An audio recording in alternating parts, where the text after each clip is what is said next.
Good evening, everybody. This is your host, Huge Pop, from the Huge Pop Wrestling Podcast. It's Thursday Night Alliance. And with me, I have my good friend, Herb Simmons from SICW. And on the bottom of the screen is a very, very, very, very lovely lady. She is the wife of the legend, Bruiser Brody. She's going to share stories. Welcome to the show, Brabra Goodish. How you doing, Miss Goodish? Well, thank you very much. It's an honor to be on the show. So I'm happy to meet you, happy to see Herb, and happy to get this on the road. Thank you so much for taking time out of your busy day. Thank you, Herb, for setting this up. And happy to get this on. And my first question, I guess, would be, how does it feel that fans still remember your husband after all these years? Because, man, he is all over the internet, and my gosh, he's standing back in the background over there behind Herb. So I see that. I see him standing there. I think it's such an honor because it's going to be 36 years this July that he left us. And he used to talk about when he would go to a show. And his one thing was he always wanted to give the fans the best night of their life. I mean, I wish I could tell him now that you certainly did that these people are still remembering you. And even ones that were not even born have picked him up. It's absolutely amazing when I do some of these fan fests that I go to, that I have these young gentlemen coming up and talking to me, and they said they've, read your book and they've watched his, matches on YouTube. And then I asked them their age, and they weren't even born when he left us. So to his family and that, you have to thank the fans because they're the ones too that are keeping his memory alive. And not only the fans, there's a gentleman sitting back there, Herb Simmons, that has kept his memory alive too. So I have to give a big credit to Herb as well. 51 years in the business, man. That's impressive. Yes. Yes, And man. never forgot Frank, so Bruiser. So as I said, between that, he is still remembered today. And what an honor for his family that we are still remembering. We're still talking about him 36 years, 35 years later. Yeah, I mean, and Barbara, real quick, I noticed that the spark behind my knock is watching us, Mickey, and I know when I told her you were going to be on tonight, she made Jessica get Scott's program up so she could sit there and listen to you.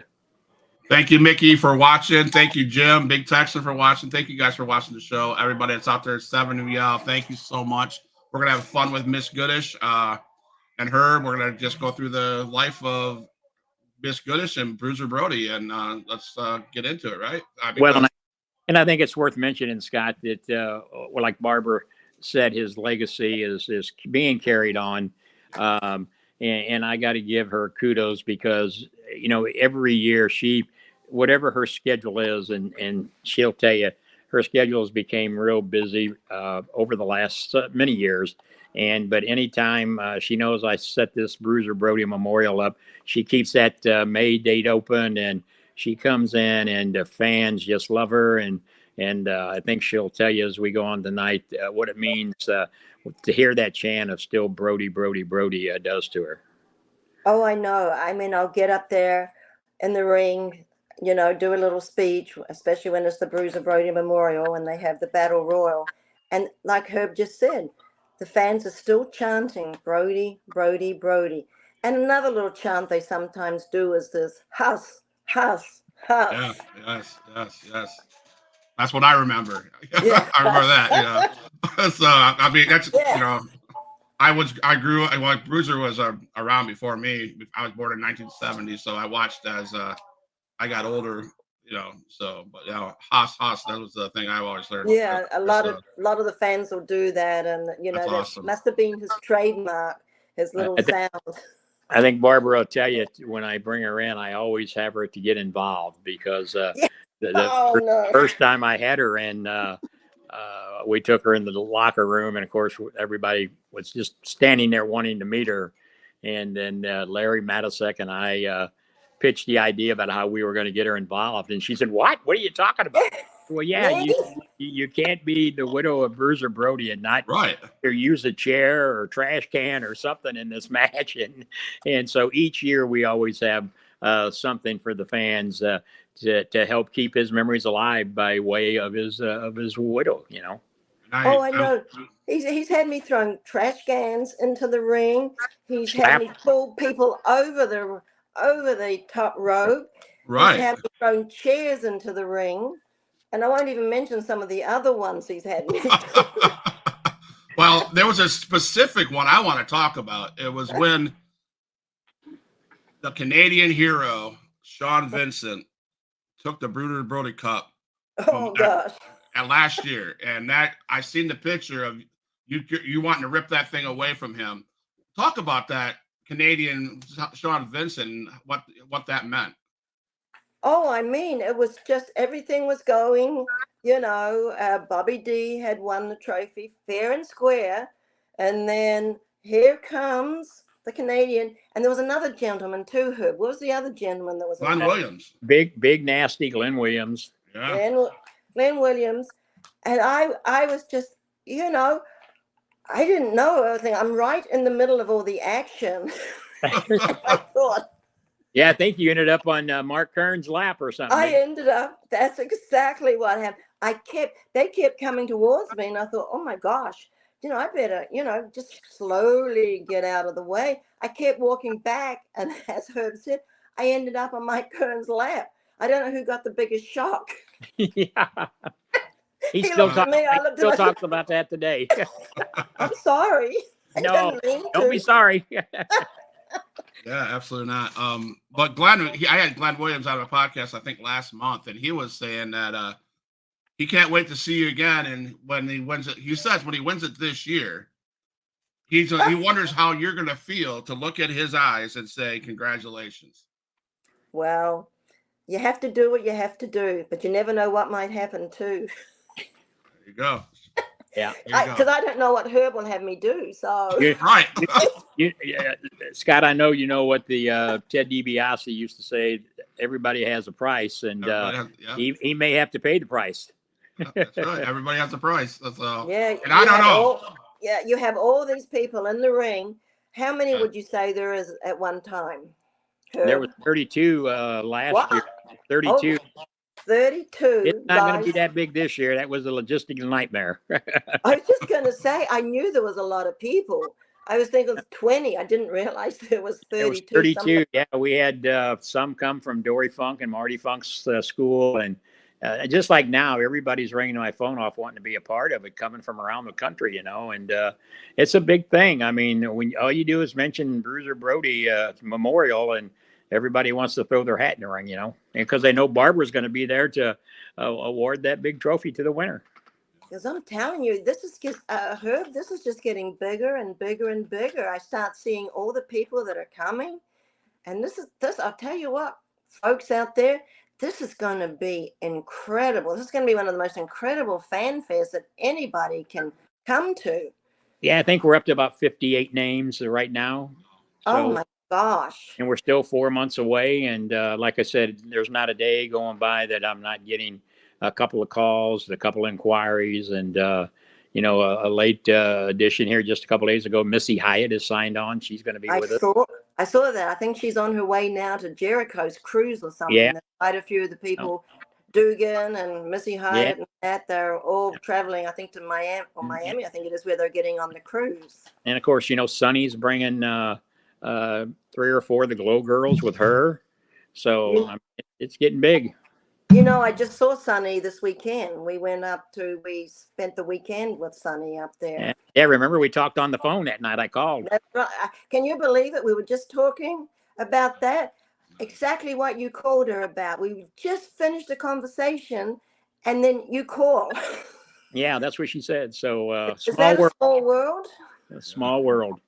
And I wanted to get up there. Herb sent me. He asked me if I wanted to come up there, and I wish I could. I only get 28 days off a year, so my schedule is already up till July. But my goal is to come out to Vegas this year to the CAC. So Oh, you got to do that, right, Herb? Oh, that's what I told him. If you want to network, if you want to meet the greatest Oh, people in the business and fans, Vegas is where it's at, or up to the Waterloo, Iowa, the Traeger no. Hall of Fame. Both of those two has got to be on your bucket list because, when you get the likes of Jerry Briscoe and Troy Peterson up at the Traeger Hall of Fame, but Vegas is just, it's a nonstop. They have seminars, and everybody is just family. And you come out there and get introduced to a bunch of them. I guarantee you may not know anybody when you get there, but before you leave, you will have a list of names that you'll become automatic friends with. Awesome. Oh, So that's my yeah. goal. That's my bucket list. I threw the little bait into my wife because she likes to go to the slot machines, right? So I said, Vegas, Vegas. wrestling, let's go. So Yeah. yeah. So hello, Dad. My dad's on here watching. They're my biggest supporters of this whole thing. Hi, My Dad. mom, my mom, Hey. my mom passed away in October, and Oh, last thing sorry. she told me was, "You better not stop doing your podcast because I really like watching it." So here we go. Oh, Well, there you we go. appreciate Dad coming in and listening, Absolutely. and Absolutely. hopefully he watched a few wrestling matches over the years. I think he did. Good. So And Herb, I'm going to say something to you, Herb, right now. What are you doing at the Fan Fest? You've got Dr. D and Abdullah the Butcher. Yeah, it's Whoa. believe me, I've had to lay down some ground rules. I was just going to say. It's and that's what I said. It's a logistical nightmare with some of these guys. It's kind of like what Scott, you and I was talking before we went on the air. Some of the minor things that people can't get worked out, but I give respect. I want respect, and I won't take no BS. That's the thing, and they all know that. That's Herb. Yes. Herb's a straight shooter for sure. So, did your husband ever discuss with you why he loved being what is considered as the first most popular independent wrestler? I I don't even think he just went out there and did his best. I don't think he really thought he was number one or anything. He used it as a business. He Huh? didn't use it as wrestling. He didn't use it as Bruiser Brody. It was Frank Goodish playing Bruiser Brody when he left the house. Bruiser Brody was the name of the business. Frank Goodish was the person he was. So I don't think he even really thought about that he was that good or what, because he would, especially in Japan, when he came back from Japan, he would actually, because remember, this is the days before the internet and this is the days before this social media, he would bring back tapes from, Japan, and he would actually sit there, put the VHS tape into the tape recorder, what do you call them, and he would watch his matches and he'd try to learn because he'd say, well, I don't really like that and I could have done better. So he critiqued himself. And I think it was always a learning process. Like, when you work and you want to be better at what you are, I think that's how he more used it. What do you think, Herb? Yeah, I think to answer your question, Scott, is that Frank worked for multiple territories. Paul Bosch and people like that, or you go up to the AWA and work for Vern Gagne. SICW was actually the first independent promotion that he worked for, other than the big territory days. And that was because of Larry Matasek and Sam Muchnick. You talk about a kid at a candy shop. The first time they pitched the idea to say, "Hey, how would you like to have Frank come up to Belleville, Illinois?" And I remember we was at a show that night, and I looked at Larry and I said, "Bruiser Brody's not going to come to Belleville, Illinois. Who are you kidding?" He said, "Well, let me work on it." And that following week, I mean, we hooked up on the telephone, and it was a marriage from that point on. And Mm-hmm. all the years, anytime I ever called him, it was never a question. And I'd heard all the horror stories that you couldn't trust Frank. He'd hold you up. He wouldn't show. Well, I'm here to tell you, I'll argue with anybody. If he did that to anybody, they had it coming. If you treated him fair, if you lived up to your commitment with him, your agreement, I never had a problem with him. He scared the hell out of me the first time I beat him because he was about 1 minute before the bell time, the show starting, that he hadn't showed up. And of course, I'm flashing through my mind, hey, everybody was right. He's going to stand me up, but it was kind of a rib that him and Larry Matisek played on me, and waited about a minute before the matches. The fans were rioting in the building basically, and my poor wife come outside and she said, "Do you hear what's going on in here? What are we going to do?" And I said, "What are we going to do? You got to go back in and tell him he ain't here." But they come pulling in. In fact, it's ironic. That was at the Belle Claire Fairgrounds where we run our monthly shows at now. And that was back in the early 70s, late 70s.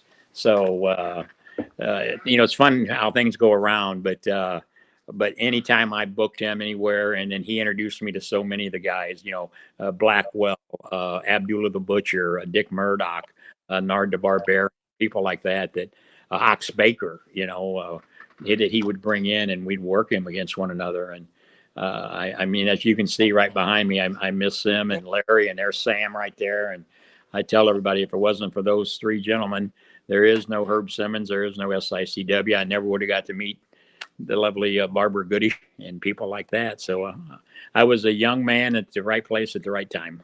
Mm-hmm. I'll say this. Go ahead, man. Sorry. Because between Herb and Sam, they were the territories that he knew he didn't have any trouble. Because all he wanted to do, he knew he could make money. He wanted to make the boys money. He wanted to make the promotion money. And he knew, but that sometimes didn't come across always the right way, because they wanted to kind of use him, I guess. You were honest with him. You couldn't meet a more honest person. No, and especially Sam, because when our son was born, Jeff, remember what happened? He went to go to the match that night. He was working St. Louis that night. Sam sent him home. Said, "What are you doing?" Herb? Yeah. Said, "What are you doing here?" And he said, "Well, I got a match to do, and you booked me." And he said, "Yeah, but your son's being born at home. Get on the next flight and get home." And that's just how Sam was. And Frank was the same way with me. At that time, we were running shows at a place called South Broadway Athletic Club, and we were putting 500-600 people in there every month, packed. No, you couldn't put no more people in there. And my partner at that time, Tony Costa, Little Dynamite, he was my junior heavyweight champion. He said, "Man, we ought to get Frank to come over here. Man, he'd blow the roof off of this place." And I'd call Frank, and he'd say, "Herb, I hear you talk about that place all the time. You're always telling me it's sold out. You don't want to spend the money on me to come in there. You want me to come in a place that you're trying to establish and use that." And so I always respected that. He could have took the money and been happy with it, but he was looking out. So I think that's why him and I had such a good business relationship. And I think Brabra will tell you that, our friendship was more than just business. I mean, we had talk about things going on in the future with Larry and I and him. And it's just an unfortunate, I miss him every day. Yeah, I mean, as I said, sometimes life throws you a lot of curves that you don't expect. Yeah. But like I said, I'm still looking at him behind you, Herb. Oh, I look at him every day. I walk out of the bedroom, and sometimes it scares me when I walk out in the middle of the night and I see that figure there. But I know he's watching over us. And I don't know if I ever told you, Scott, but my one four-legged friend passed away. We called him Brody, and then I've got this. That was a Belgian Malinois, and his name is Bruiser. So I had Bruiser Brody that ran around the house all day long. And nice. Yeah, in fact, remember Brabra, the one year I brought him down to the show. I know. I got pictures. They were the hit of the show. Brody. Yeah, I said Bruiser Brody's in the house. They were hits. Here come my Belgian Malinois and my big shepherd. Nice. So, what were some of your favorite opponents of Bruiser Brody's, and what was some of his favorite opponents? Did you ever talk about that? Well, Ric Flair. He always had good matches with Ric Flair. I think that's one of the few matches that I actually did get to see was the St. Louis. I think it was St. Louis, wasn't it? The St. Louis match. Yes. Where he went 1 hour with Ric Flair, because I don't think many people knew over here. They just thought of him as a brawler, that they didn't realize that he could go 1 hour with Ric Flair. And what people don't realize is they had 3 of those type of matches in St. Louis. A lot of people aren't around to remember that. But you talk about a match that goes down in history as the greatest. And Barbara, you're right. I remember Frank kind of surprising himself, but that just goes to show how you work a match with a guy like Ric Flair to keep up with Rick. Frank had the stamina, and the guy was in phenomenal shape. I mean, I tell the story all the time about when he got in the ring and rolled around with Lou Thez there in front of Larry and I at the Belclair Fairgrounds. Larry and I are the only two, other than the two Japanese photographers, and he kept up with Lou Thez. And so, yeah, Frank was able to go. He just surprised himself. Yeah, and I think part of that was why he made it in Japan too, because the Japanese is a whole different style of wrestling than what it is over in the States. I mean, it's wrestling over there. Here is a little bit more entertainment, like the old school. Not so much entertainment, but it was still for real. But then in Japan, it was totally it was wrestling more than anything. And I think that's what's helped him when he came back over here to do these matches that Herb has talking about. It gave him the stamina, because with him and Stan, you had to work. And another one I would say would be Jimmy Snooker, Superfly. Okay. He always, He loved that. yeah, he always enjoyed Superfly. Then he did a lot with Buck Robley, not so much wrestling. I'm just talking about the ones Yeah. that we talk about. Gary Hart, who was a manager, he did a lot with Gary Hart. And I think you got to have probably, because it was Stan Hansen. Yeah. And before we go any further, I talked to Stan yesterday, and I told him that we were going to be talking. He said to tell you he loved you and he can't wait till May to see you. Oh, yeah, he's always kept in touch. Ever since, the very beginning, when everything happened, Stan has always been there. Yeah. In fact, he took Jeff over. Jeff would go up to his house. I think he was in Jackson, Mississippi back in those days. And Jeff would get on a plane. Of course, it was scary for Mum to put your son on the plane. And he'd go up to Stan and go on a road trip with Stan and his kids. And, which was really good because, he got a little bit of what his father was like, So I'm always grateful for Stan for doing it for Jeff when he was younger. You get a kick out of this. I called him yesterday because I had a booking for him in Billings, Montana. Oh, And he's not wanting to do a lot of traveling anymore, but I called and said, this is a great promotion up there, and they really would like to have you to sign autographs. And so it was about a 30-minute twist his arm type thing. And finally, he said, now, ain't it coming to St. Louis too? I said, yeah, you're coming with us in May. And that's when he said, is Barbara going to be there? But so he's going to Billings, Montana for me later this year. wow. Yeah, I know he doesn't want to. He's get to that point now where he doesn't want to, travel too much away. Yeah, that's what he said. Well, it's like everybody. We all hate these airports, Yeah. No. I heard you wrote a book. Oh, yeah. Right here. I actually got it. That's awesome, man. Can you just tell us what prompted you to do that? I mean, what was like, oh my God, so. No, in fact, it was Larry Matisak that talked me into it. What happened was there was another gentleman that wrote a book. I forget the name, but it's about Frank Bruiser.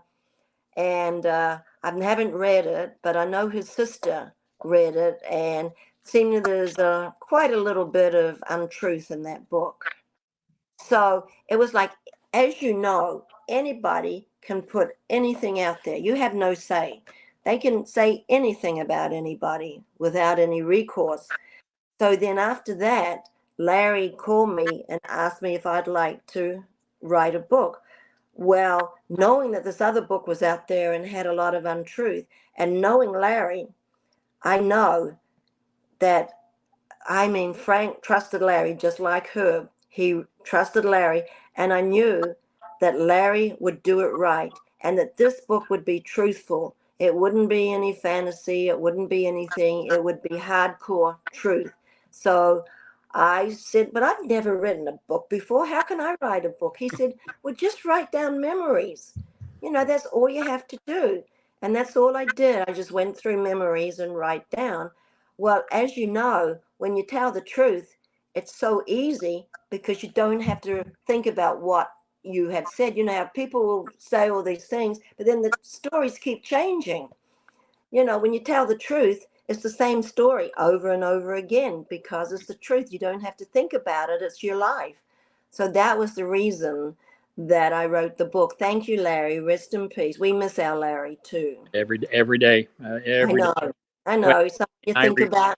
And I remember because when the other book was being written, the author of that book was trying to pick Larry's brain, and Larry started working. Yeah, mine too. Yeah. He contacted me as well. He wanted me to be part of it. And that's when Larry, I was at Larry's house one day, and he was really upset about it. He said, I gave this gentleman the information that he's asked for, trying to help him, and I know Barbara has.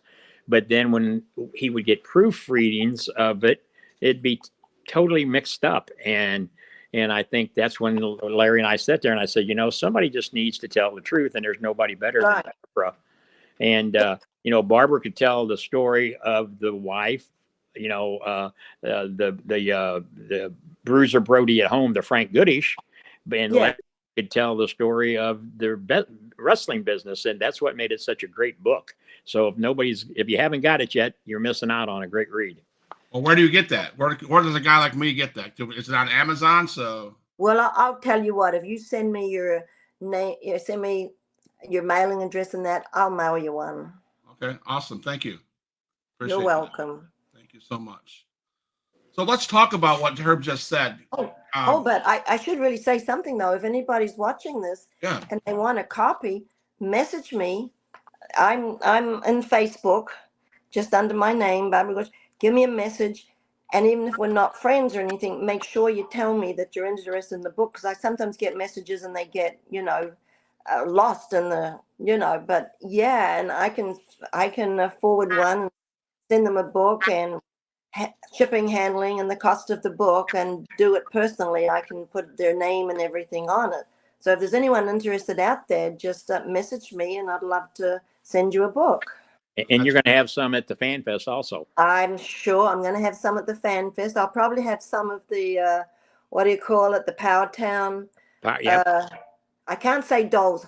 I used to say the doll, action figures. My son went berserk. He said, "What are you doing? You're saying dolls. It is not a doll. It is an action figure." Now it's Brabra Goodish. It's Brabra Goodish on Facebook.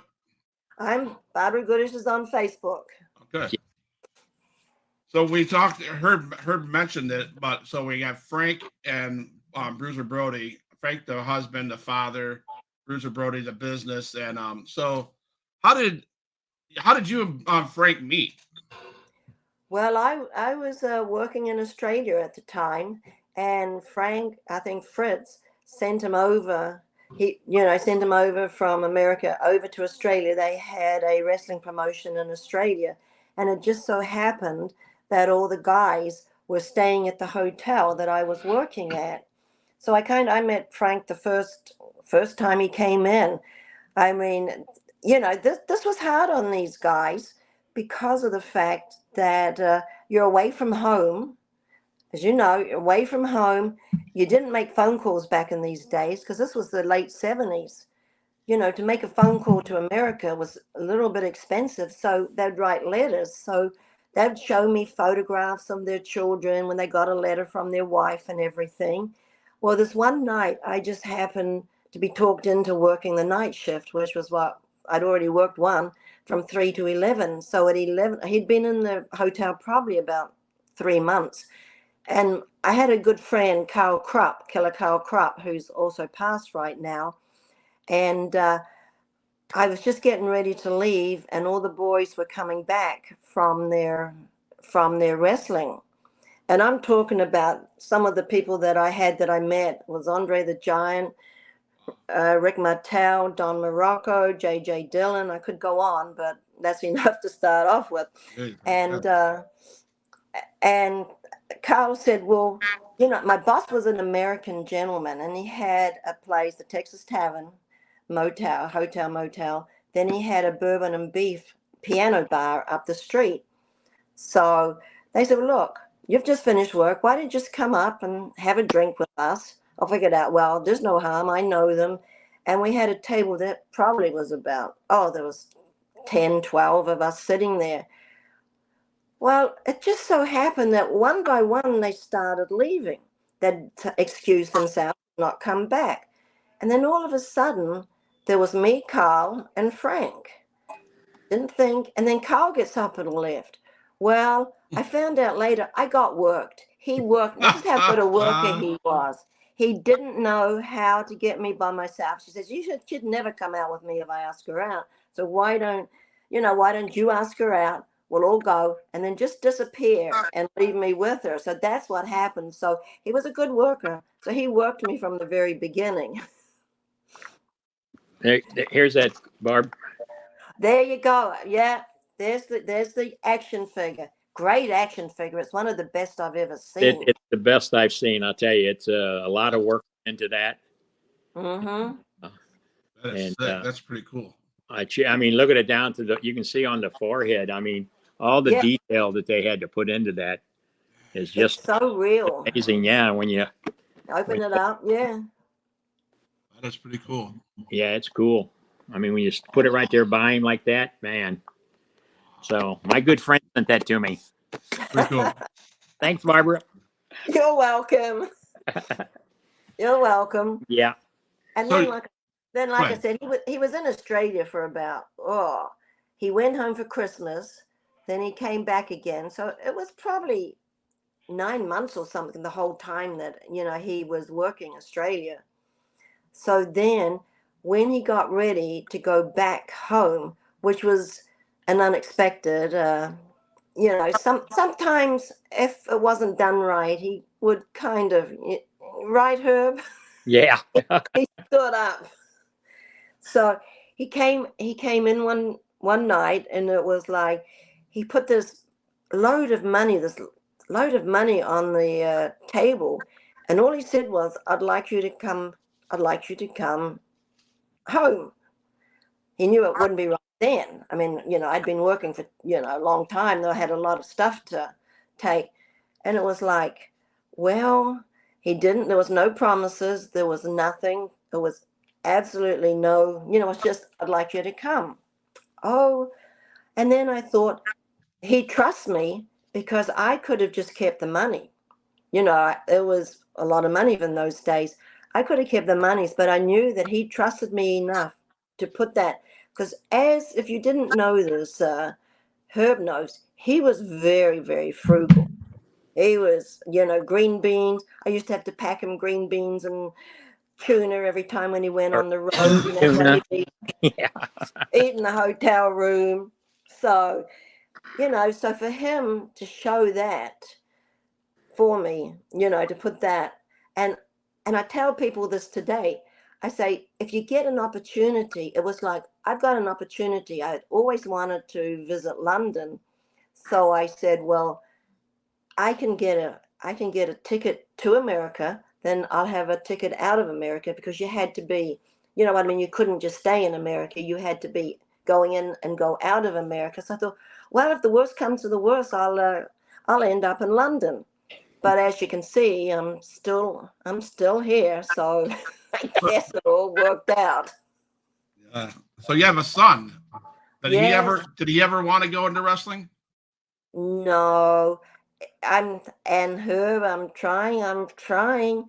I wanted to make an announcement. I actually asked him, but I didn't want to put it out too far ahead of time, just in case. Yeah. I wanted to make that announcement tonight, but he didn't call me back. I told him to call me that I was doing your podcast, and I wanted to announce something. But yeah, patience is virtue. Oh yeah, and where was I? Now I've lost. About Jeffrey. Yeah. Yeah. No, because you know what I think it is? I'm sure he kind of blames wrestling for what happened to his dad. He's just starting. I mean, he's 40. Yeah, he's 40. He was only 7 years old. He lost his dad, and he was with me the whole time. I don't know what he remembers, because when we went over there, he was with me. So he shared the whole horror story, with everything that happened. And but now he's more, he does open up a little more, and he's kind of realizing that his dad kind of left a legacy. That's one thing that he is finally. And with the Dark Side of the Ring, you know, the Vice and network that put the pilot episode was Frank's episode. So they still contact me because after doing Frank's pilot episode, they're now on to the 5th season. And that Yeah. was all, as I said, that's all because of that first episode we did. Well, Jason and Evan were kind of more like Jeff's age. So I was blown away when I was doing the interview. And then they asked Jeff if he'd like to, speak. Remember, he actually, that's the first time he's ever, I think that was the breakthrough too. That was the first time he actually ever, you know what I mean, got up and the TV show and everything and actually said something. And I think the worst part was when they, this is not the exact way it went, but they asked him what he remembers about his dad. Well, his answer was to the effect of, everybody has stories except me. And I just went, oh. And that's true. Everybody tells stories about his dad, and he doesn't really remember much about his dad. And I think that's the sad part right there. Well, I think we saw that a little bit with Gail, but now she's such a sweetheart, and Mm-hmm. I'd like to get her one day to sit down and do a little talk like this because that's Frank's sister, and Right. I think when I first met her, if you remember correctly, it was kind of like taboo, and I understood it wholeheartedly because Scott, there are people out there who take advantage of bad situations, and Barbara can tell you there's people out there that's printing shirts, and they were printing pictures and making off of it, and so his sister basically thought people were benefiting from a terrible situation, and but now, I mean, with the help of Barbara, Gail is one of our dearest friends, and I think she realizes all we're doing at SICW is what I pledged to do, and that was to keep his memories alive, because that's how much I think the fans loved him. I know how much I loved him. He done so much for the business in his own way, and that's kind of why I always looked up to him. Hey, if you want me, this is what it takes, and if you treat me right, you're going to get money out of me. And any promoter that worked him, that treated him right, made money with him. Yeah, exactly. And Gail is going to be there in May too. Yeah, She's coming. I'm looking forward to seeing her. Yeah, it's going to be a night. Yeah, and she's so looking forward to seeing you and Mickey. And Mickey, she's really looking forward to seeing you. Oh yeah, I'll tell you.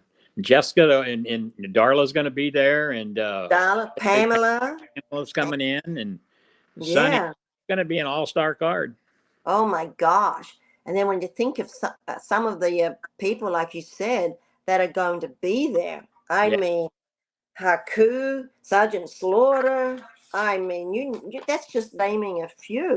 I can't believe Greg Gagne is going to be there. Jumping Jim Brunzell. Now I'm getting jealous, guys. Yeah. Well, we're just rubbing it in, but your listeners out there, hopefully they'll come in and partake on it. And there's somebody with that show should come up to that. Okay, yeah, there you go. And then James Beard, who who played himself on the Iron Claw, the movie, the Von Erich movie. Great guy, great. I love James, and it's going to be great. But and again, out of everything that we're doing, the Bill Apter show the night before, that Friday night, the one-man show, Bill Apter. How do I get a ticket? I think that's already taken care of.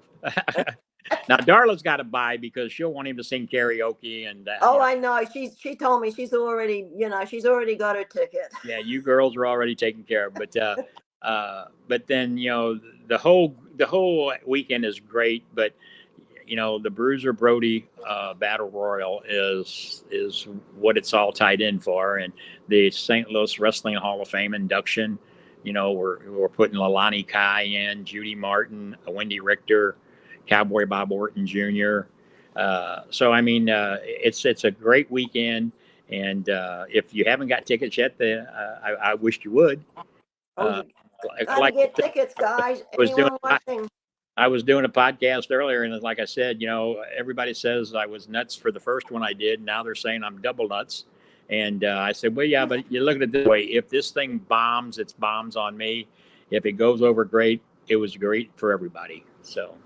And it's going to be great for everybody. I have no doubt.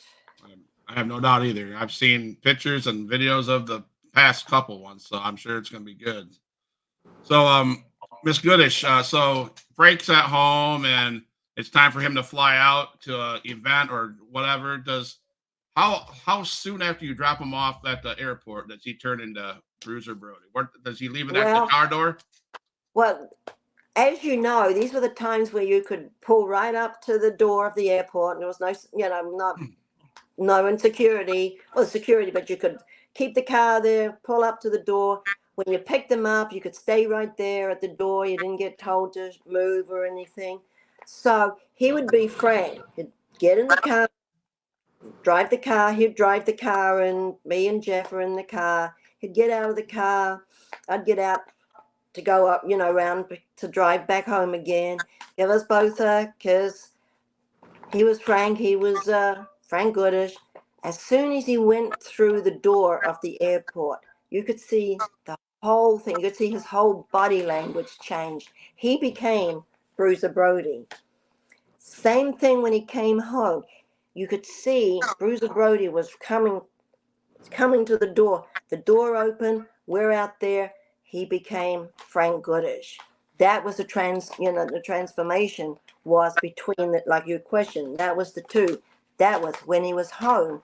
He was Frank Goodish. He was a father. He was a husband, working around the house, going to the gym. We had a gym in the house too, so he didn't really have to go out much. We were out in the country, so we were pretty, we had 5 acres out in the country, fenced lot. So, he had his privacy.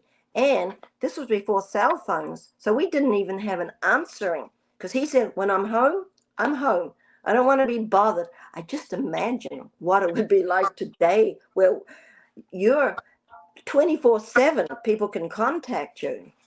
So he wouldn't answer the phone. The phone would ring. Like he never knew who it was because we didn't have a answering machine. When he wanted to get back, he'd put the phone on, or he would call people. He said, I know who I want to call. I will call people. I don't need to be. And that's why he used to tell me, don't, be careful who you answer the phone, because there's a lot of stuff goes with people in the entertainment business, as we all know.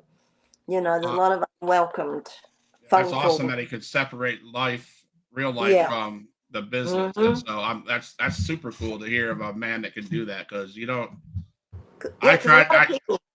I live my business. I live it all the time, but you see a lot of people that can't leave work at work, and so that they become who they create.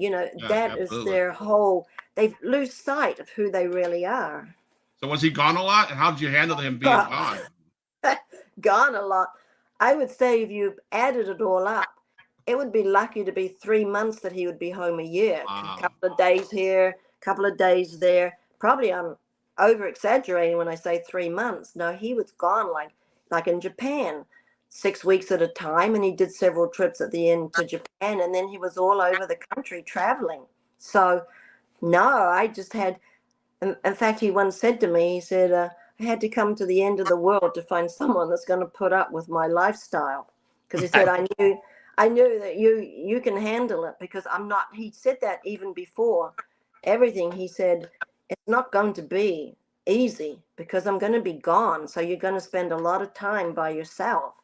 So, and that's exactly, as I said, he was honest. He didn't sugarcoat anything. It was like, this is the way it's going to be. And, I hope you can take it. I did, So did he ever share any road trip stories, funny road trip stories or anything like that? Well, I'm just trying to think funny road trip stories. It's such a long time ago now that how your memory gets a little bit. That's okay. Yeah. I think just a few, not funny stories. Like sometimes he'd work Paul Bosch in Houston. That was another one he didn't mind working Houston, and he would he'd call me up and say, "Hey, this is midnight," because it was a midnight flight coming back from Houston into San Antonio. And a couple of times he'd call and say, "Hey, I'm coming home tonight, but I've got a friend with me, so just make sure there's some food ready." And they go to the airport. You know, by the time you get back to the house, it's like 1 o'clock in the morning. And a lot of times it was Stan. He'd bring Stan home, and they'd be off and the next morning, they were gone somewhere else. Not a funny story, but it's kind of, one of those, Yeah, I absolutely. never knew. It was one of those lifestyles that you never knew from day to day. Absolutely. And then I went to Puerto Rico with him a couple of times too, Okay. me and Jeff, Nice. which is a whole different, this was when he was just working there. And we would have a little vacation. Nice. So not really work stories, but Yeah, absolutely. it was learning. I think Absolutely. one of the things that Jeff, I don't know whether he remembers, but because he's heard the story several times, we went the last summer. He was before everything happened. He'd taken a little bit of time off, so we went as a family to Six Flags Over Texas, and him and Jeff went on this ride called what was it? Thunder. What was it? I forget. But it was one of these rides that you get in, and you get in, and you go up. It's like a little, those little, ride things that they have. Like there's Yeah. 4 different things, 3 in each row or something, and Thunder Mountain or something like that. And what it is, you went way, way up, really high, and then once you got up high, tidal wave. That's what it was called. All right. Then it would come down into the water. And the second part was after you left, you got wet on the bridge because it Thunder. was like a tidal wave. Well, I didn't go. This was like a father's son. I said, yes, father's son, you can, do it. I'll wait and below. Well, all of a sudden, I see them go way, way, way up. You see, one thing that a lot of people didn't know, Frank was afraid of heights. He didn't Okay. like heights. So this thing, I thought, well, he's very brave, and he's got all these people that know him because this is Texas, and he was very well known in Texas. This thing keeps going up, up, up, up, right up to the top. Then nothing happens. I said, oh, what the blazes is going on? Next second, I see these people climbing. They always have the ladders next to these Yeah. big rides. I see these people climbing up. The thing had stuck at the top No. Oh no. of the thing. Ah. And I knew here's Frank with his son. Probably everybody in the ride probably knew who he was. And here he is stuck up there. I know he must have been white because here you are real high up, not knowing what's going on. It's broken down. And it was like about 10-15 minutes they were stuck up there. And finally, boom, it comes down.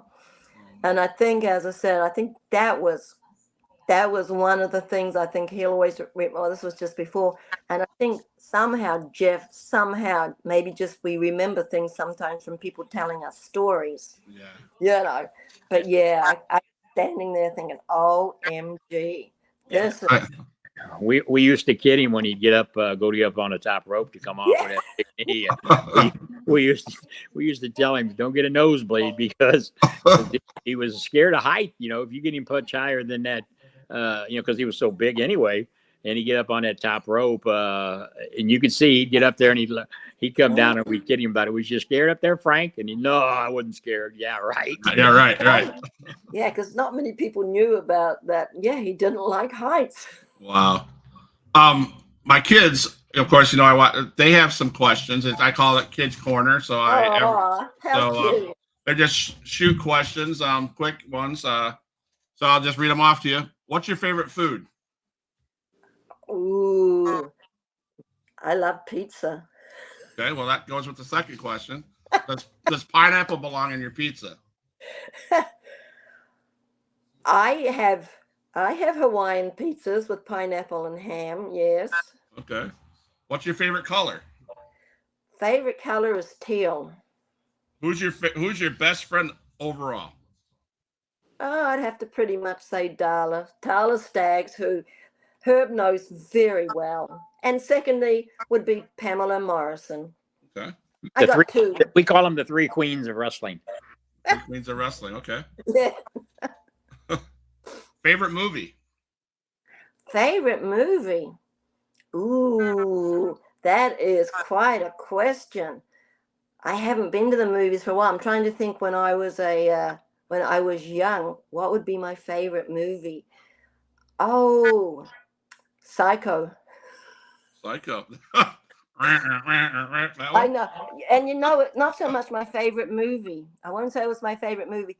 It's the only movie that affected me all my life. I still will take a shower and lock the door. Well, I tell you what, I can't remember the movie. What the movie was called? My wife will probably chime in, but I hate scary movies. I just Yeah, don't I like did. them. Yeah, that was the one. I never watched them after that. That What was it? affected. When you walked out on me? Yeah. Jeepers Creepers. Okay, so my wife and I lived up at this time up in this little town up on the lake in the middle of the woods with nobody, and she puts on this movie called Jeepers Creepers, and I all of a sudden got really tired. I was like, "Oh, it's time for me to go to bed." All in actuality, I didn't want to watch the movie because I would have been Oh, You wouldn't have slept at night. right. Yes, No. that's right. ever since I saw that movie, I think that was the real only horror movie that I saw. And it's like I said, today, what is it, 50, 60 years later, I still lock the door in the bathroom because it scared me so bad. Absolutely. So not my favorite movie, but the one that affected me the most. Other than your husband, your favorite wrestler? Oh, wow. Well, that's quite a question. I'd have to, favorite wrestler. Eh, I like Jim Dugan, Hacksaw, Okay. because he told me a story about how Frank was the one that got him with the 2x4. And when I saw him, he had to tell me the story and said, you know how Frank, when he went to the ring, he would pick up anything. You never know what he was going to do Yeah. in the days. So Hacksaw was asking them, I think I've got the story right, Herb, was asking him, and he said, hey, when you're going into the ring, find something to pick up. Well, that day, Hacksaw was going into the ring, he saw a 2x4. He still has the 2x4 today. And he said, Frank was the one that got me the 2x4, and I'll always remember him for that. Well, Jim Hoffman says Big Texan should be your favorite wrestler. Well, I wanted to say that, but I didn't want to show favoritism. There you go. The next two, I don't know what they're. I mean, I just write it down. What's your favorite type of potato chip? Ooh, potato chip. All of them. All of them. Right, right. Then the last one, I got to read it. How she said it. What do you do? This one comes from a 7-year-old. Okay. Okay. What do you do when you first wake up? When I first wake up, I stretch. I mean, I go, oh, I stretch and I open. No, you open your eyes when you first wake up. You open your eyes. Say thank God for another day. I woke up. and they will ask me this. They asked me like this morning what the answers were last night. Do you have a pet? If you do, what's your pet? What's my pet? Yeah, do you have a pet? I got 2 pets. I have one's asleep next to me right now. I got a little Chihuahua and I've got a little Sheltie, a puppy Sheltie. Love both of them. Awesome. Yeah, as I said, he's sleeping next to me on this couch right now. He's fast asleep. So, when you got the news of your husband passing and all that stuff, you took a trip over to overseas. How was that interaction? I don't like to. No, I don't know yeah. Well, first of all, I had just talked to Frank that afternoon, and we'd set up to talk on Monday. This was what, Saturday now. And then I started, and we always had a thing: do not answer the phone when I'm not home. If it comes after a certain time, do not answer the phone, because I had a lot of women call me and try to cause trouble, and part of that whole thing. And about midnight, my phone started ringing. I knew we'd just talked, so I knew it wasn't him, because we'd set up another phone call. Ring. Finally, about 1 o'clock in the morning, I answered the phone, and it was a woman. And she said, this is Nancy Cologne. There's been an accident. You need to come to Puerto Rico. And I went, oh boy, this is really a good one. Yeah, I get on a plane, I go to Puerto Rico. Oh, I'd really be in trouble. I listened to somebody trying to cause trouble. But I thought, well, maybe I just better check it out. Has something, a little birdie on your shoulder says, well, maybe you should just check it out. So I called the hotel. I knew where he was staying, so I called the hotel, and the receptionist put me through to Dutch Mantel's room. And Dutch Mantel informed me that he didn't know exactly. He just said there was an accident. And I said, well, what do you think? He said, well, maybe you better come. And I know Frank did not like hospitals. That was one thing. I thought, well, if he has to be in the hospital, perhaps I better go and, take care of things and make sure everything's, this is Puerto Rican, make sure that I can, take care. And me and Jeff we were always together. I mean, we were buddies. And if I went somewhere, Jeff came with me. So, I mean, by now this is like 1:30 in the morning. I didn't have any money. I knew Frank had a credit card somewhere. He never used credit, but I knew he got one, and it was hidden. I was lucky enough. I found the credit card and grabbed Jeff, my neighbor. I said, I don't even know how I'm going to get. There was a flight leaving, I think at 6:30 in the morning or something. And so I called my neighbor. I had very close neighbors. I mean, they weren't close, but just up the road. But we were really close as friendships. So I called my neighbor, and they said, well, we'll take you to the airport. Why don't you leave Jeff here? You go find out what's going on. I said, no, if I'm there, he's going to want his, he's going to want to see his son. That'll be the best thing possible, depending on what happened. I lucked out, got to the airport, and this was when Braniff, there was an airline called Braniff. They were still in business in those days. And because Frank traveled so much, he knew the guy that was on Braniff. You know what I mean? He was taking the reservations at the airport. And when I explained, he took the credit card. I mean, I'd never used the credit card, had never been used. He actually gave me a good price ticket, and he took the credit card. So that was one of the reasons that I could, get out. I didn't know what I was going to do. Just threw a few things in a bag. Jeff was still in his jammies, so changing him at the airport to put some clothes on, got on the plane. I mean, I didn't know what was going on. And Nancy said that she would meet me at the airport. I mean, I didn't know who she was or anything, but I think you go into shock. I think you somehow just, you do what has to be done. I guess that's who I was. Something had to be done. I just went and did it. I sometimes think now, how did I do all this? Get to the airport, and as Herb knows what happened at the airport. Here's Abdullah running out of the airport, and he was the one that told that Frank had passed. And I'm standing there, couldn't find Jeff. Jeff's playing around the airport. I mean, it was like, that's how I was told. And then, of course, the rest is kind of blur. It was, I asked myself now, Nancy finally found me. She took me and Jeff to their place. They were staying in a condo type thing because their house was getting renovated. Her son, Khalito, who's now wrestling. Uh-huh. He was just a little bit older than Jeff. He's out there playing basketball with a bunch of boys. My son loves sports. He loved basketball. Jeff gets out. He goes right out to the basketball court and starts playing basketball. And I left him there. It was like, what the blazes? I don't know these people. I leave my son and with these strangers, but they were laughing and playing basketball and having a great time.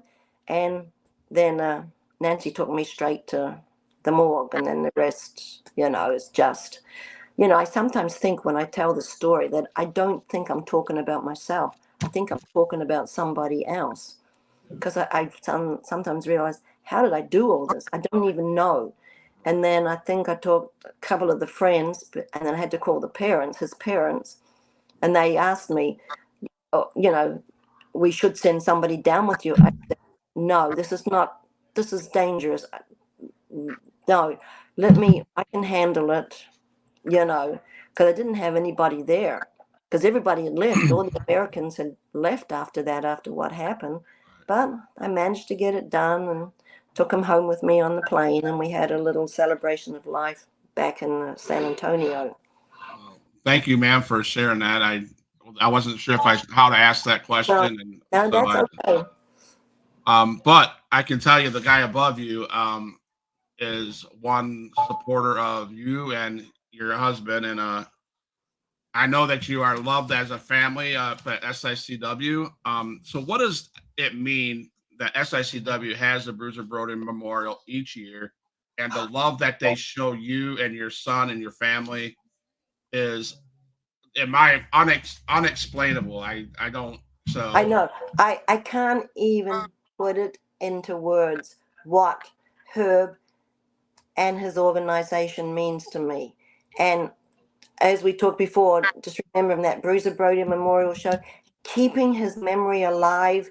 I mean, I love Herb, I love Mickey, I love his whole family. It feels like family to me, that I don't really have any family over here.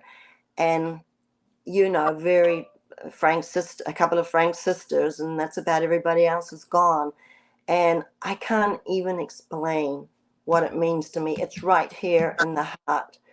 And I, it makes me speechless, the love that I have for this organization and for the family. and then we mentioned the CAC, and that's where he got inducted into the Texas Southern Hall of Fame. So you have a lot of Yeah, people surrounding you with love and just keeping that memory alive, and that's just, to me, that's awesome. So Herb, man, I thank you for keeping that his memory alive, as long with all these other legends that you bring to us fans. I mean, it's crazy. Well, and Barbara and I have talked about it for years now, and I've talked to other people that, we are just fortunate to be continuing to build on the foundation that people like Frank built. They are the ones that laid the foundation, and so promoters like myself and even the new guys that are out there trying to do it, and ladies, don't kid yourself. You're building on that foundation that was solid. Yeah, it crumbled every now and then. Sam Muchnick used to say it was like a roller coaster ride. Wrestling right now is at another peak. It's at the top, but I'm going to tell you, Sam, everything that Sam ever told me during my times of sitting with him and Larry is all come true.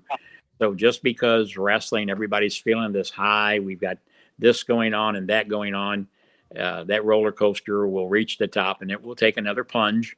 But again, we'll ride the tide while we can. But there's one thing I can assure you, the legacy of Frank, Bruiser Brody, King Kong Brody, wherever you called him, and I tell this all the time, some parts of the country called him Bruiser Brody, some yeah, called him King Kong Brody. I called him both, but I also called him a friend.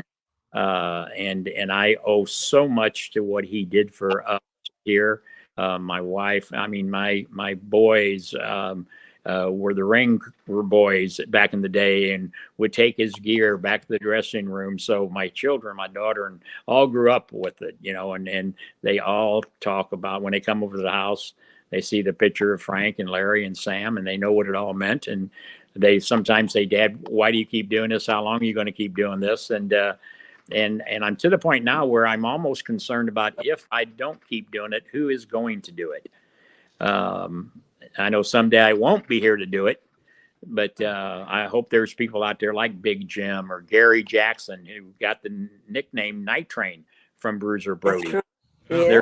There's so many things out there. I mean, there are so many of the legends out. The story that Barbara just told about Hacksaw Jim Duggan and the 2x4.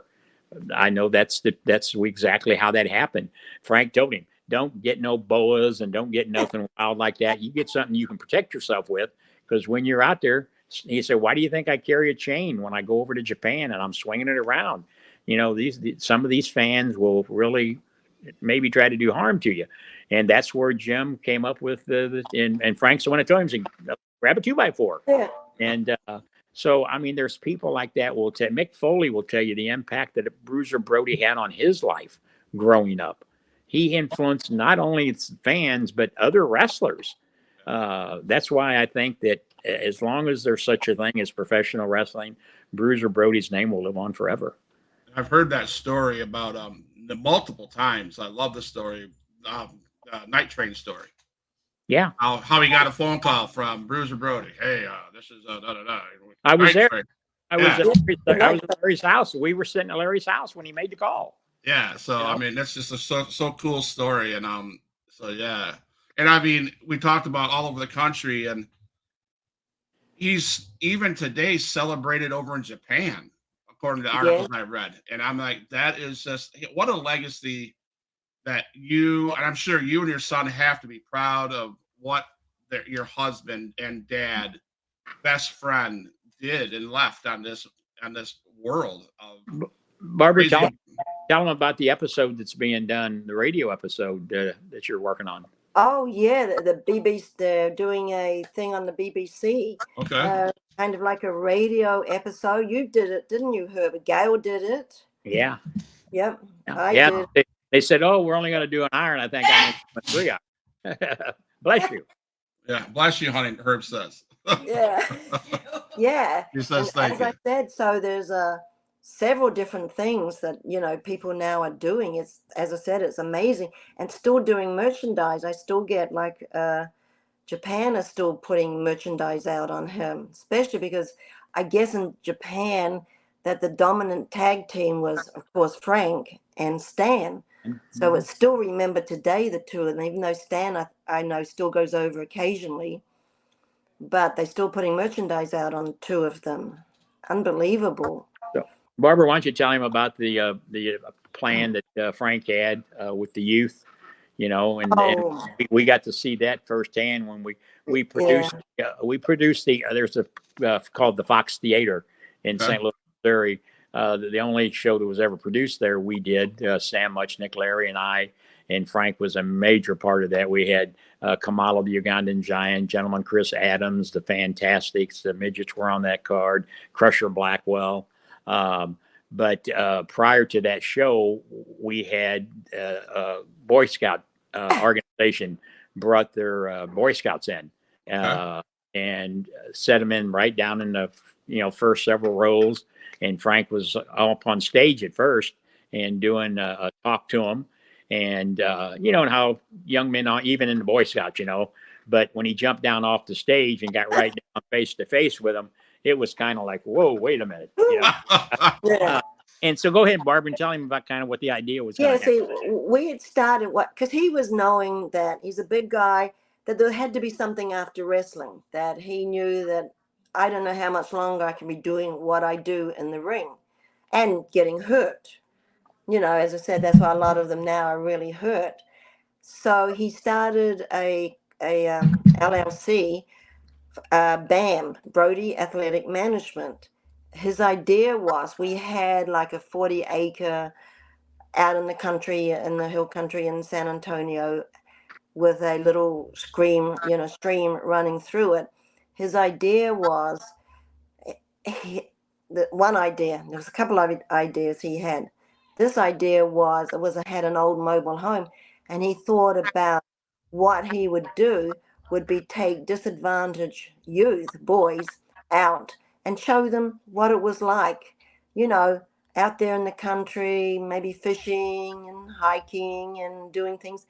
Because you realize that sometimes all it takes for these children to be changed is for somebody to pay attention to them. to show them that they care. And that was one of the ideas. The other idea, he was working with a gentleman from the Texas University in San Antonio. And what it was, we had bought a wrestling ring from Joe Blanchard, I think was by Joe. mine. Yeah, mine gets a little foggy at this. And what he was going to do, he had it with this professor at the university. They were going to do a skit. What they were getting was permission to go around schools to get permission, go around the schools, put up a wrestling ring at the school, and do a skit about the DARE program, the dangers of drugs, you know, because you think they wouldn't listen to Frank. You know, you have people go into the schools with an authority figure. Well, we know how kids can be. We were there ourselves. We don't listen to something. But you put somebody like Frank in the ring doing this skit with with the permission from the school district, because it had to go through the school district to do something like that. And to get up there and talk to these kids about the dangers of drugs and alcohol, and like you said, what he did with the Boy Scouts. You think they wouldn't have listened? Oh, They would have listened. So he had all these ideas just ready to go. Plus Herb, as you know too, doing the shows, doing the independent shows with you, because this was just at the very beginning time of the independent people starting to be out there. But has a different, but he didn't. But he had some great ideas, didn't he, Herb? oh yeah. He, the LLC that he had farmed, and like I said, many times when he was in town, I had a bar and grill at that time in Cahokia, Illinois, and I had turned the upstairs to the Brody Lounge, and it was a place that when he was in town, we could take him there. He could be comfortable. We could bring VIPs in that really enjoyed getting to talk with him, and he could unwind basically. And so we had a lot of conversations, him and Larry and I, on different business ventures that we knew was going to work. And one of the other ones was he was going to be an agent for some of the athletes out there, because he had a lot of baseball followers and football guys that could you imagine Frank Goodish coming in and sitting down and negotiating your contract for you? Yeah. I tell you, there was nobody better at negotiating than him. Yeah. And nobody was going to argue with him. So there was all kinds of things that we had talked about, like Barbara said, and he was narrowing it down. Back in 1988, he was with Larry and I at that place in Cahokia Heights the weekend before the terrible, terrible thing happened, and I'll never forget that day. And I'll never forget 7 days later when Larry called me and told me about what had happened. And I'm thinking it's a plane crash or something like that. And, it's a terrible, terrible thing. But when you look at that lovely lady there that has went through what her and Jeffrey and her sister-in-laws have had to go through, but there's a silver lining there that, his memory is, what happened didn't happen in vain. I told this story a million times. He was probably one of the toughest individuals that you ever wanted to meet. But when circumstances are against you, I don't care how tough you are. What happened, happened. But karma is the B word, as they say. And sooner or later, things will be justified. But we're going to continue to keep his memory, and what you're doing tonight, Scott, is helping do that. So I want to thank you for allowing us the platform to come on and tell those stories, because there's probably some followers out there that hasn't heard about them. And for Barbara to come on out there late at night, I know she's tired, but I really appreciate it. Once again, I call and she comes running. I appreciate you calling me that night, Herb. I know you watch most of my podcasts, and when I got a text message, this is how it went, Mr. Goodish. He texted me, he goes, "Call me, please." I'm like, "Okay, cool. I'll call him." And he's like, "Hey, here's the opportunity." And I'm like, "Man, I could not pass it down." And I was like, he goes, "So I was like, holy cow. I actually got off the phone and my wife goes, what's going on? I go, you have no idea. Of course, she's not a wrestling fan. She doesn't know whoever is. And I am going to interview the wife of one of the greatest legends, if not the greatest legend around. Oh, And she goes, what? And I'm like, so, I appreciate you, Herb. I appreciate you, Miss Goodish, for taking the time out of your schedule. And I know it's getting late. It's 9:00 here, so it's got to be 10:00 over where you're at. well, I'll tell you what, tell the kids they were great questions. I will tell them that. And I appreciate you guys. That's really the reason why I watch your shows, because I want to hear what the kids are asking. They were great. Sure. Okay. Thanks. That's the best part of the show. There you go. You ought to get a group picture of them. That way there you can kind of have it on a screenshot. Oh, yeah, love to see. That's the greatest I mean, they're thing. asking the questions. They ought to be a part of the show, Yeah, True. come Well, on and ask a question. I'd have to figure that out because I have to wear like a mask. Yeah. Because we can't, right. Unfortunately, we can't show pictures of our babies up here. So I understand that. Yeah. No. But no, we love them so much. I love hearing your story of your husband's reasoning behind behind those all that acreage and stuff to give the kids the love that they have never, because we took our kids to the zoo a week ago, 2 weeks ago, and to see the look on these faces of never seen a giraffe, and this girl's heart just melted and the tears were falling on her face, and you're like, this is why we do what we do. Right. Yeah. To create those memories, to create those moments in life that they'll never forget, and I know, because that's our future. The children today are our future. Right. Absolutely. That's it. I tell you. So I hope to get that CAC. I don't know if you'll make it up there, Miss Goodish, but I'm there. She's already got her tickets. Her and Darla and Pam. All right, that is my. I'm the only one that's not. I'm the only one that's not going to go this year. You're not going to go, Herb? Yeah. I hope you're joking. Yeah, because I got to meet the man behind this thing, man. And but again, thank you, Herb, for allowing me to cover SICW. I appreciate that. Thank you, Brabra Goodish, for being on the Huge Pop Wrestling Podcast. I'm really gonna thank the fans that watched. I want you to know if there's something you want to say to people before we leave, and then I'm going to play a song and showing the people that support us. And then, but please stay on the line. Don't go anywhere. Don't click off here because I want to talk to you guys in private. So okay, thank you.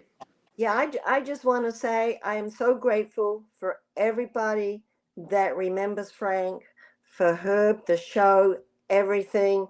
It's just incredible for the family. And yeah, I quite like the Big Texan too. Yeah, and don't forget the Fan Fest coming up. And the Aviator Hotel and Ballroom, 17th, 18th of May in St. Louis. You have to be there and come up and see me. I'd love to see everybody there, and it is going to be quite some weekend. Right. And then stay tuned. Follow me, because I've already started announcing some of the entrances into the Bruiser Brody Battle Royal. Like I said, I've got people coming from Iowa already, from Arkansas that's entering into it, from Jason Jones, the Space Cowboy, showed his hat. So, and I give the cup, whoever the winner is, and hopefully there's no controversy this year. Right. Yeah. Chaos creates controversy, right? I can guarantee you that if Brabra Goodish, and I know she's going to be there will be controversy. There will be. And I will say this, because I won't be able to be there, unfortunately, but somebody needs to put Glenn Williams in his place, and I think you can do it. Believe me, I think that he'll meet his match. Yeah, he'll meet him and Sean Vincent. Sean Vincent's one of your favorites, isn't he, Scott? Oh, yeah, I love the man. I love that Canadian hero. He's my Canadian hero. Yeah. But hey, everybody, Huge Pop Wrestling Podcast. Herb Simmons, thank you. Brabra Goodish, thank you. Remember, Fan Fest on May 17th and 18th. Keep on watching the Huge Pop Wrestling Podcast. If you're watching on YouTube, hit the follow button. If you're watching on Facebook, hit the follow button. Let's build this community. We're going to have amazing interviews the rest of the 2024. hopefully, and I'm going to bring my equipment, so I'm at CAC. I can sit down with Brabra Goodish and Herb and have a live face to face. Look out! And it's Huge Pop Wrestling Podcast. I thank everybody for watching. We love you guys, and thanks again.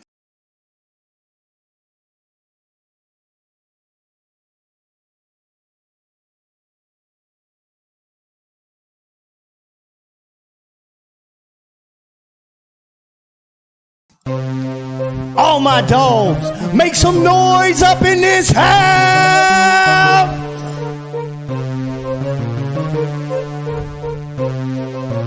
Who is in the house? Who is in the house? It's the gangster of destruction, so you know what's going down. And when the drive-by's coming, then you better hit the grind. Cause when your body hits the canvas, then your ass is knocked out. Who is in the house? Who is in the house? It's the gangster of destruction, so you know what's going down. And when the drive-by's coming, then you better hit the grind. Cause when your body hits the canvas, then your ass is knocked out. Fight with Adrian Whisper is like a fight with the devil, because when he's dealing with you, you cannot get on this level. Fight with Adrian Whisper is like a fight with a king. It's like a fight with an army. They got the tanks and everything. He's leaving bruises and stitches, possibly leaving you crippled. Cause when he sets up the table and sends you straight through the middle. 6 sadistic free, beat that ass with a light bulb. Leave a piece of glass embedded in the back of your skull. Who is in the house? Who is in the house? It's the gangster of destruction, so you know what's going down. And when the drive-by's coming, then you better hit the ground. Cause when your body hits the canvas, then your ass is knocked out. Who is in the house? Who is in the house? It's the gangster of destruction, so you know what's going down. And when the drive-by's coming, then you better hit the ground. Cause when your body hits the canvas, then your ass is knocked out.